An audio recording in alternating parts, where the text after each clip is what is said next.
क्योंकि तेरा ही दूध पी करके मैं पला बढ़ा हूं, तेरी आंचल की छाया में मैं बढ़ा हूं। आज मैं जो करने जा रहा हूं वो मेरी व्यवस्था है। परशुराम कहते हैं कि तू वही है कोख से जिसने मां जन्म पाया, तू वही है, तू वही है कोख से जिसकी मां जन्म पाया, पर तेरे ऊपर अब कुठार मैं उठाता हूं।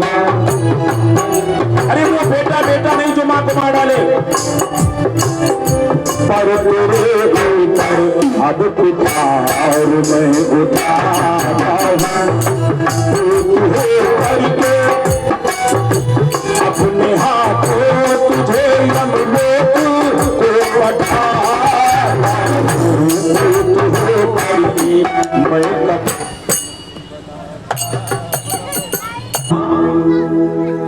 आने वाले इतिहास के पन्नों में मेरा नाम कपूत में लिखा जाएगा। लेकिन मां तू मुझे कपूत मत कहना, दुनिया भले मुझे कपूत कहे लेकिन तू कपूत मत कहना, क्योंकि मैं जो करने जा रहा हूं उसमें पिता की आज्ञा है। पित वचन पालन मां मैं आज किए जाता हूं, पुत होकर के मैं कपूत बना जाता हूं। परशुराम ने उठाया फरसा, मारा फरसा, माता का सर कट गया। पिता जमदाग ने कहा बेटा आज तुम्हारी पिता की भक्ति से मैं बहुत प्रसन्न हूं, तुमने पिता की आज्ञा माना, मैं बहुत प्रसन्न हूं बेटा, वरदान मांगो, जो मांगोगे मिलेगा। मानसकार में बाबा ने लिखा है कि परशुराम में पितु आज्ञा राखी और मारे मात लोग सब साखी। का मांगो बेटा।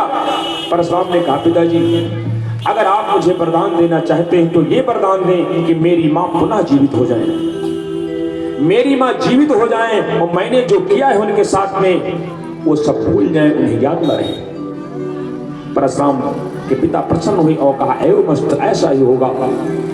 और उनकी मां रेणुका पुनः जीवित हो गई और वो ये नहीं जान पाई कि हमको मारा किसने। तो कहने के तात्पर्य है परशुराम जी भगवान के एक अवतारों में से हैं और परशुराम जी ने जो किया उसका उलाहना लक्ष्मण जी ने दे दिया। लक्ष्मण जी ने उलाहना दे दिया। जब परशुराम लक्ष्मण का संवाद जनकपुर में हुआ तो परशुराम जी पापी कहते हैं, तो लक्ष्मण ने कहा रे पापी पापी करत हो, पापी हो खुद आप, पापी पापी करत हो और पापी हो खुद आप। अरे महतारी का मार डाले और कामरी हो बाप, पापी तो सबसे बड़े तुम हो।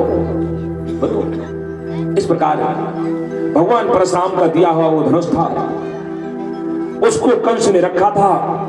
भगवान गए और खेलते खेलते खेल ही खेल में धनुष को तोड़ डाला और जैसे धनुष टूटा अब कंस को संदेह हो गया हो न हो मेरी मृत्यु इन्हीं के हाथ में है, क्योंकि भगवान परशुराम ने कहा था कि जिसके हाथ से धनुष टूटा उसके हाथ से मृत्यु होगी।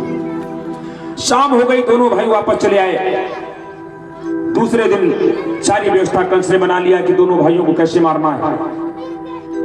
द्वार पर एक कुबलिया पीड़ हाथी जिसमें 10,000 हाथियों का बल था खड़ा कर दिया। माहौत को शराब पिला दिया, कहा जैसे दोनों भाई हैं हाथी से कुचला कर मारा लो। आगे चलकर एक अखाड़े का आयोजन किया जिसमें 4 पहलवान मुष्टि चाड़ो सलतोसल, कहा अगर वहां से बचकर आए तो यहां से कुश्ती लड़कर मार डालो, अगर वहां से भी बच गए तो मैं तलवार नहीं बैठा हूं। सारी योजना बना लिया। आज रात भर कंस को नींद नहीं आ रही है। कंस रात भर भगवान का चिंतन कर रहा है। वो भागवत कहती है कि भगवान का चिंतन करो, चाहे जिस भाव में करो, चाहे दुश्मन के भाव में चिंतन करो, चाहे दोस्त के भाव में करो। भाव को भाव अनख आलस हो, चिंतन होना चाहिए, भाव चाहे जो हो। आज रात भर कंस चिंतन कर रहा है, नींद नहीं पड़ रही है। और जैसे नींद पड़ी कंस ने एक सपना देखा। जैसे नींद आई कंस ने सपना देखा कि हमारे सर के बाल मुड़वा दिए गए हैं, सारे शरीर पर तेल लगा है और हम गधे पर बैठे दक्षिण दिशा को जा रहे हैं। ये सपना अगर किसी को दिखाई पड़े तो समझो 24 घंटा नहीं बीतेगा, बुलावा आ गया। यही सपना रावण ने भी देखा था मरने से एक दिन पहले। खर आरूढ़ नगंध शीशा खंडित सिर मुंडित भुजबीसा, यही सपना उसने भी देखा था। आज वही सपना कंस ने देखा। कंस घबरा गया। सवेरे पूरी योजना बनाई, दोनों भाई दूसरे दिन फिर चल दिए। दोनों भाई दूसरे दिन चले, द्वार पर पहुंचे। वैश्य कुबलिया पेड़ हाथी महावत बार बार प्रेरित कर रहा है, लेकिन हाथी की हिम्मत नहीं पड़ रही है। हाथी की हिम्मत आगे आने की नहीं पड़ रही है। महावत बार बार प्रेरित कर रहा है। हाथी आया, कन्हैया ने कहा बताओ भैया, कहा कन्हैया, कहा शुरू हो जाओ। और एक ने पकड़ा सूंड, एक ने पकड़ा पूछ, उधर खींचे उधर खींचे। कहा है सूंड को पकड़ा उधर घनश्याम ने, सूंड को पकड़ा उधर घनश्याम ने, सूंड को पकड़ा उधर घनश्याम ने, सूंड को पकड़ा उधर घनश्याम ने, सूंड को पकड़ा उधर घनश्याम ने, मुझको पकड़ा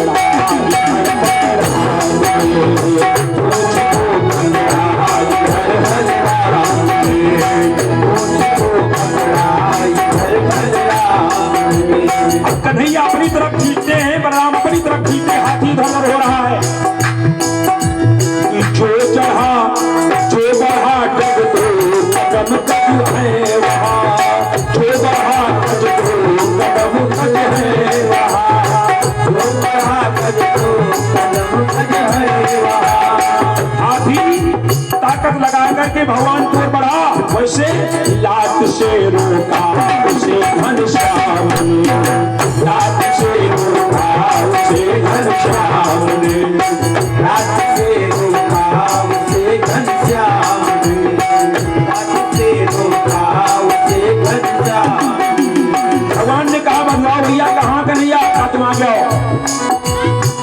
बलदाऊ आगे आए, कन्हैया पीछे गए, और कन्हैया ने हाथी की पूंछ पकड़ा और ऐसे से घुमाया, घुमाकर फेंक दिया। हाथी आसमान की तरफ उड़ा। आगिरा गज है जमीन पर जब भी है, आगिरा गज जमीन पर जब भी है, आगिरा गज जमीन पर जब भी है। हाथी गिरा, वैसे देह तजदीनात के हैं सामने, देह तजदीनात के हैं सामने, देह तजदीनात के हैं सामने। भगवान के सामने मौत हुई हाथी की, गोला की, इसलिए अधिकार उसको स्वर्ग का, इसलिए अधिकार उसको स्वर्ग का, इसलिए अधिकार उसको स्वर्ग का। जिसकी मृत्यु भगवान के सामने हो जाए, नजरों के सामने, वो स्वर्ग का अधिकारी होता चाहे जितना पापी हो। भगवान ने कहा है कि सन्मुख हो ये जीव मोह जबही, वो जन्म कोटि अघनाशई तभी। जब जीव मेरे सामने आ जाता है, मैं करोड़ों जन्मों का पाप नाश कर देता हूँ। आज वो कुबलिया पेड़ भगवान के सामने प्राण निकले, इसलिए अधिकार उसको स्वर्ग का, इसलिए अधिकार उसको स्वर्ग का, इसलिए अधिकार उसको स्वर्ग का। दिया है प्रभु से भगवान ने, दिया है प्रभु से भगवान ने, दिया है प्रभु से भगवान ने, दिया है प्रभु से भगवान ने। कुबलिया पेड़ का वध किया भगवान ने, उसे स्वर्ग भेज दिया। अब दोनों भाई कुबलिया पेड़ के हाथी के दांत को एक एक उखाड़ लेते हैं, कंधे पर रख करके, और बिल्कुल निडर शेर की तरह चल देते हैं। वहां पहुंचे जहां कंस का अखाड़ा लगा हुआ था। वहां पर बैठे सभी ने कहा कि सुना है तुम दोनों बहुत पहलवान हो, आओ हमारे यहाँ पहलवानी से तुम्हारी कुश्ती हो जाए। वहां पर जो नर नारी बैठे थे, महाराज ये अन्याय है, महाराज ये अन्याय है। क्यों? क्योंकि कुश्ती अपने जोड़ से जोड़ मिलाई जाती है, ब्याह बैर और प्रीत अपने समान से करना चाहिए। कहा कुश्ती में जोड़ लगाया जाता है, वो कहां ये हाथी जैसे पहलवान, वो कहां ये बेचारे छोटे छोटे बालक, इनका जोड़ क्या है? महाराज ये अन्याय हो रहा है, अन्याय हो रहा है। तो जनकपुर की और जो नारियां हैं, नर नारी, वो आपस में सलाह करते हैं, कहते हैं इनको छोटा मत समझो, इनको छोटा मत समझो। हर छोटी चीज देखने में तो छोटी होती लेकिन होती बहुत महत्वपूर्ण है। हर देखने वाली छोटी चीज जरूरी नहीं कि वो छोटी है, उसका महत्व बड़ा होता है। सूर्य सवेरे पूरब में जब उदय होता है तो छोटा सा दिखाई पड़ता है, लेकिन जैसे उदय होता है सारा संसार प्रकाशमान हो जाता है। हाथी इतना बड़ा होता है और हाथी हाँकने वाला वो अंकुश एक हाथ का होता है, लेकिन वो अंकुश हाथी को अपने बस में किए रहता है। जिधर चाहता है उधर हाथी को ले जाता है। मंत्र छोटा होता है, मंत्र छोटा होता है, लेकिन मंत्र का प्रभाव बहुत बड़ा होता है। और देखिए, काली मिर्च छोटी सी होती है और हरा मिर्च बड़ा सा होता है, लेकिन एक काली मिर्च खाएगा तो देखो, किसी ने कहा है काली मिर्च बड़ी तेज बलमा हमें छोटी न समझो। काली मिर्च बहुत जहरीली होती है। काली मिर्च खा करके घंटे सूसू करोगे, इतना बड़ा मिर्चा खाकर इतना कड़वा नहीं लगेगा। तो कहा हर छोटी देखने वाली चीज जरूरी नहीं है कि छोटी हो, वो देखने में तो छोटी लेकिन खोटी बड़ी होती है। इनको तुम ऐसा ना समझो। अरे यही 6 दिन के थे, जब ये जो सामने वाले हैं ये 6 दिन के हैं, तो हमने सुना 6 दिन में इन्होंने पहाड़ जैसी राक्षस पुतना को मार डाला था। इन्होंने ही 27 दिन की उम्र में त्रावर्त को मार डाला, शक्टासुर को मार डाला। कंस के जो राक्षस जाते थे सब ही इन्होंने ही मारा है। इनको छोटा मत समझो, धैर्य रखो, डरो नहीं, इनका बाल बांका नहीं होगा, कुछ बिगड़ने वाला इनका नहीं, डरो नहीं। ऐसे मथुरा के नर नारी आपस में वार्ता कर रहे हैं और दोनों भाई अखाड़े में पहुंचे। अखाड़े में मंत्री ने कहा तुम दोनों बहुत बहादुर हो, हमारे पहलवानों से युद्ध हो, कुश्ती हो जाए, मल्ल युद्ध। भगवान ने कहा भैया कहा हम लोग छोटे मोटे कहा ये पहलवान। अरे कहा नहीं, हम जानते तुम लोग कौन हो। कहा चलो हो जाएगा। तो सल और सल की कुश्ती लगाई गई भगवान कृष्ण और तोसल की कुश्ती लगाई गई बलराम से। दोनों भाई मल्ल युद्ध करने लगे और करते करते कन्हैया ने संकेत किया, बलराम जी ने उठा करके फेंक दिया ऊपर और जैसे गिरा प्राण निकल गए उसके। इधर कन्हैया ने भी तोसल को सल को लड़ते लड़ते ऊपर उछाल दिया, जैसे गिरा ऐसे मुक्का मारा, मर गया। 25 वर्ष तक की आयु तक कन्हैया ने जिसको भी मारा है या लात से या हाथ से, कभी अस्त्र का प्रयोग नहीं किया। सल तोसल मर गए, मुष्टिक चाणूर आ गए, हम लड़ेंगे और मुष्टिक चाणूर से युद्ध प्रारंभ हुआ। हो रहा है, कन्हैया ने कहा दाऊ भैया। कहाँ कन्हैया? कहा हमारे वाले का नाम है मुष्टिक, तुम्हारे वाले का चाणूर। कहाँ? कहा इसको मुट्ठे से चाण दिया जाए। और दोनों भाइयों ने उठाकर पटका, ऐसा घोंसा मारा कि मुष्टिक चाणूर भी मर गए। अब कंस बैठा घोड़ा रहा है, पकड़ लो ग्वालों को, जाने न पाए, चारों तरफ से घेर लो, जाने न पाए ग्वाले, भाग कर न जाने पाए, मार डालो। लेकिन अब किसी की हिम्मत नहीं पास में चला जाए। कंस चिल्ला रहा लेकिन कोई जा नहीं रहा पास में दोनों के।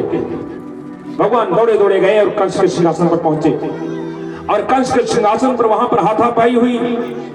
कंस कूदा, जमीन पर कूदा, भगवान भी कूदे उसके ऊपर और ऐसा एक घूसा मारा कि एक ही घूसा में कंस का राम नाम सत्य हो गया। बोलो कन्हैया लाल की जय। कंस का वध किया और